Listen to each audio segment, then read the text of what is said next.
So today's gonna be 10 things that I no longer purchase in the kitchen. Okay,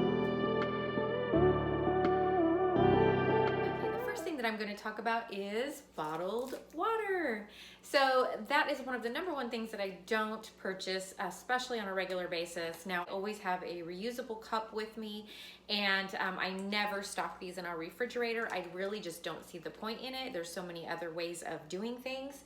So what we do in our home, in the past, we've used Brita filters. They've worked amazing. They do a great job. And if you've seen my iced coffee bit, these also multitask and you can make other things in them as well. They make great pitchers. They also are pretty slim and they fit in the refrigerator. So if you want your water cold, then it can be cold. So there's really no reason to use a water bottle. The second thing that we don't buy in our home are specialized coffee items. Now, don't get me wrong, I got a lot of stuff I'm going to show you right now, but most of it multitasks. So what I mean by specialized coffee items is I have a good old-fashioned coffee maker, and that thing we've had for probably 8 years. If I want different flavors of coffee or grinds, then I just use a coffee grinder, and I can get my coffee to be stronger or lighter in flavor based on the beans that I actually purchased and grinding them myself. And if I want flavors, I want to control the flavor and I want to control the sugar content as well as any other nutrients that go into my coffee. So what I use all the time, and it's going to be no surprise to most of you, is just regular coffee for the most part, and sometimes I buy it ground, sometimes I buy it unground depending on what I want to do with it. And then set that down.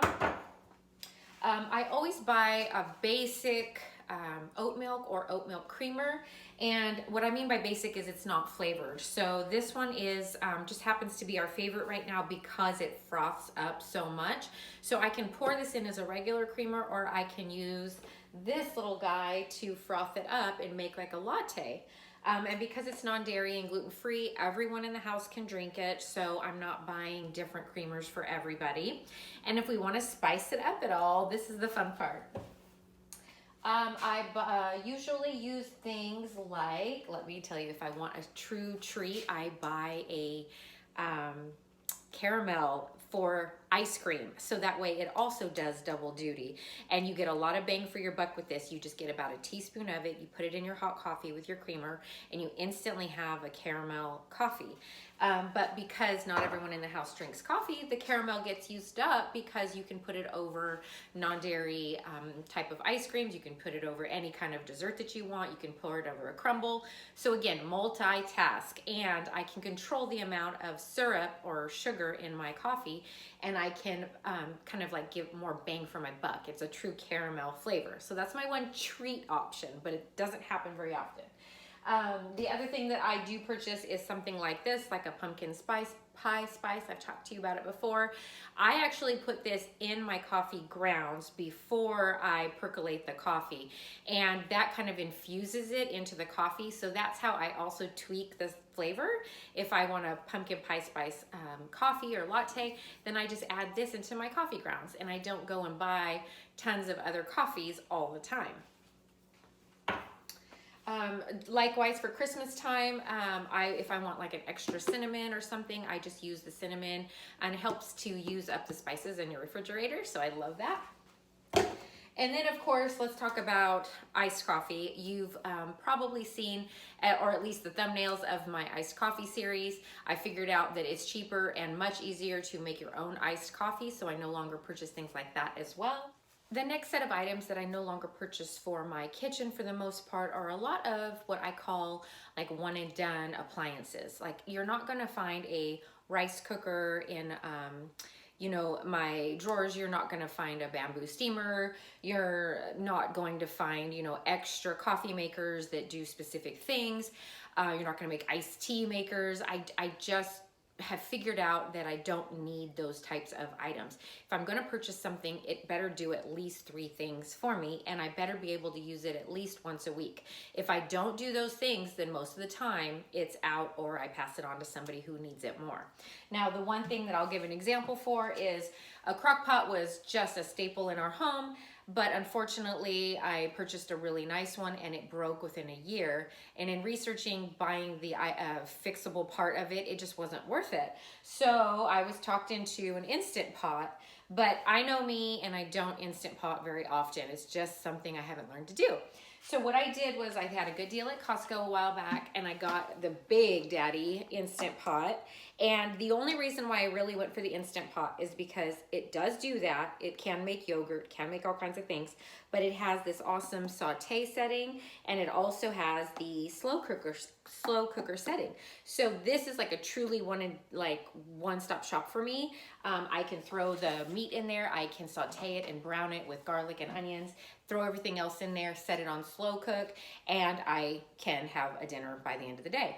And then again, if and when I finally figure out how to use an Instant Pot, I've got it all set up and I don't have 2 or 3 different items sitting in my drawers or my cupboard. The next item that I don't purchase are what I would call paper or like throwaway napkins for the most part.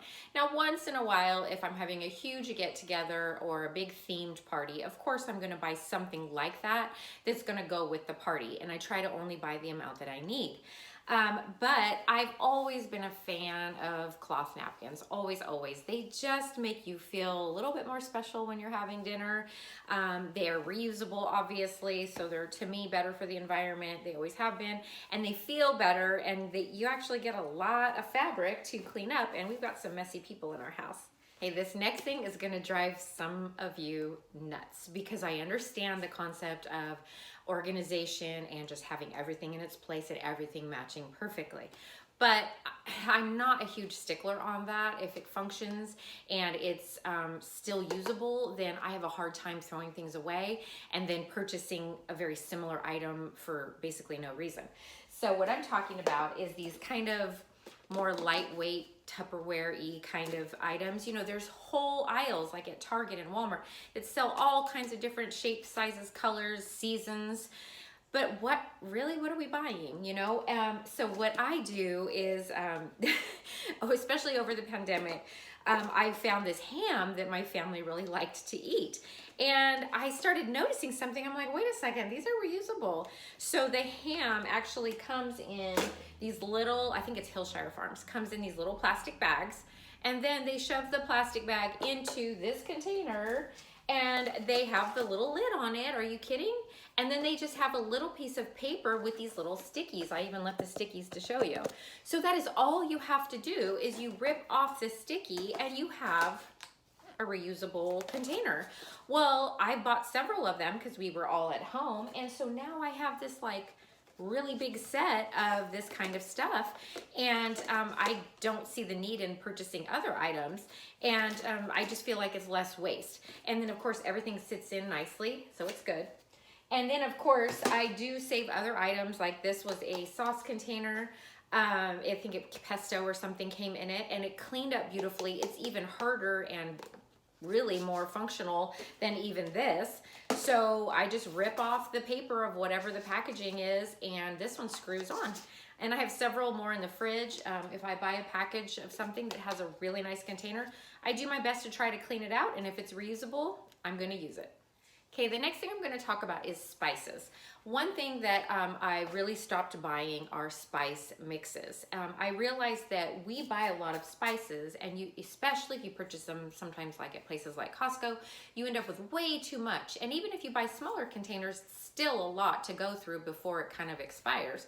So we started making our own mixes. You know, this is happens to be a Japanese 7-spice mix. We have like a BAM seasoning that we use. We have different ones. You can make your own Italian spice mix, like no problem. You just have to Google it or find a recipe on Pinterest. There's so many spice mixes that you can make that you don't have to purchase, that you can just grab like a mason jar or one of your other little fun jars and just make your own mix, and it can save you so much money. Now, going along with spices, I also try to grow a few of the kind of like more common ones that you're going to use. I always have a beautiful rosemary bush in my yard. I try to grow basil whenever possible. Sometimes I even buy the one at the grocery store that just still has the roots. I use what I need and then I stick it in a pot, and you'd be amazed at how it just starts to flourish again. I also have thyme as kind of like a ground cover in a small spot in my yard. So that's 3 spices right there that I can use no problem. Okay, this next thing is probably going to be the most controversial thing that I've said in a long time in a video. I don't buy a lot of fresh produce. I know. Let me explain myself though. How many of you have gone to the grocery store at the beginning of the week and you buy a whole bunch of apples and some pears and some citrus fruit, a big bag of lettuce, some broccoli, and you're like, yes, I'm gonna use all of this stuff up. And then like a week and a half, 2 weeks later, you pull open that bin and there's just this mushy lettuce shoved in the back. There's apples that have been beat up and bruised shoved in there that you can no longer use. You know, the carrots are slimy. What's the point, right? And I fought this one for a really long time. So what I do is I obviously meal plan, and I'm very specific with the amounts of produce that I need per day for whatever meals I'm going to make. And this is one area where I have kind of, I don't want to say compromise because we still eat a ton of produce, but I've tried to figure out how I use it and why, and then I buy it based on that.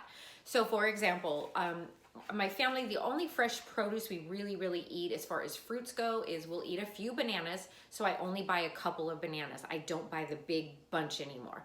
And I notice sometimes we don't even finish those. I'll buy maybe 2 apples or 1 pear and 1 apple. And I know that I can slice that up in a salad last minute if it's going bad. And one thing that I have learned to do is to buy these like chopped salad kits. Our family is way more prone to eat salad if I do something quick and easy and just throw it in all together, and it kind of has something to zhuzh it up a little bit, and I put it next to like a meat and potatoes dish. Then it's kind of a one and done. We've got enough salad for 1 meal, possibly a little bit extra if it's hearty enough that I can eat it for lunch the next day, and then we're set. And I don't have a lot of lettuce and extra things that are just laying around. So I'm really saving money because I'm not throwing away a lot of stuff. Now, how the other way that I use produce is fruits and things. I buy a lot of frozen fruits and berries. I use these a lot. We use them for smoothies and all of that kind of stuff. And then you can defrost these and you can cook with them and do different things with them. So it's really not as much of a waste because you've got them in the freezer and they last months instead of being in the fridge for days. Okay, the 9th item that I really stopped buying were sugary drinks, meaning like soda, big bottles of juice, and other, sugar-filled drinks. Now, for 2 reasons. One is it's just to us bad for you, and just one other way to get extra calories in that really aren't benefiting us at all. The other reason is just like the bottles of water, you have plastic waste and you've just got all these containers everywhere. And is it really necessary? Sometimes I guess yes, but unless it's a special occasion or there's a very specific reason why I'm buying juice, then I usually don't. What we do in replacement of that is obviously I push everybody towards drinking water. And honestly, we drink water most of the day and most oftentimes with dinner. But outside of that and the adults drinking coffee, I do purchase this. I do purchase like a LaCroix type of a drink. I'll have about a 12-pack periodically in our pantry, and keeping it in the pantry is one way to slow down the drinking of it. I've noticed if I stack these into the refrigerator and they're ice cold and at eye level, then they go so much faster. But what I do is I keep a 12-pack at kind of like the bottom of my pantry to where if you really want it, you have to make an effort. You have to go in there and look for it. Then you have to figure out a way to get it cold. Do you want ice or do you want to put it in the fridge and wait? So it sort of slows down our drinking of these types of drinks. A few other things that I like to do is I always have tea. So iced tea, good old-fashioned iced tea. You just boil up some water, put the tea bags in, and then you can decide if you want to put sugar in it, stevia, monk fruit, whatever. But you get to control what you're drinking. The number 10 and last thing that I no longer buy a lot in the kitchen are continuously purchasing bottles of soap, hand soap, and countertop spray. Now let me just give you an example. This is a bottle that I purchased probably over a year ago from Whole Foods. I used up the soap. It wasn't my favorite, but I used good old Dawn dish soap. That's just what works for me. I know it's probably not the greenest thing, but it works. And I use it for everything. So I buy the giant container at Costco. I keep it under my sink, and I use a small container like this, and I just keep it refilled all the time so that I'm not constantly buying small bottles and throwing them away. I just have the one bottle of Dawn that lasts me probably 6 months, maybe longer, and the one bottle that I keep up on the counter. The other thing that I do is I had purchased like a 3-pack of these glass jars from Costco that were full of soap a couple years back when they were on sale. And then I just buy other soap to refill these. So I'll buy one container, whether it be like a lightweight body wash, whether it be Dr. Bronner's, whatever it is that I find on sale. And then I refill this as I go. And this thing, because it's glass, again, I've had it for over a year. I just wash it off and it looks brand new all the time. The other thing that I do as far as countertop spray is, yes, I will purchase countertop spray from time to time, but I only purchase it for 2 reasons. One, if it is this pine scent that only comes out in the fall to Christmas time. It's just my favorite scent. So I will purchase 1 or 2 through the season to use that pine scent, and that's just to spoil myself. But then for the rest of the year, I actually refill these with vinegar, and then I will put a few drops of essential oil in here, and that's kind of my countertop spray, my go-to. That's what I use for the rest of the year. So I'm virtually buying 2 of these a year, bottle-wise, and the only reason why I would buy another one other than this scent is to replace it if for some reason it broke or stopped spraying. So I've really, really minimized buying all the reusable bottles for my kitchen cleaners. All right, that does it for my 10 things that I no longer purchase, kitchen edition. So let me know what it is that you don't purchase and why. Put that in the comments below. I'd really love to hear it. And until next time, see you soon.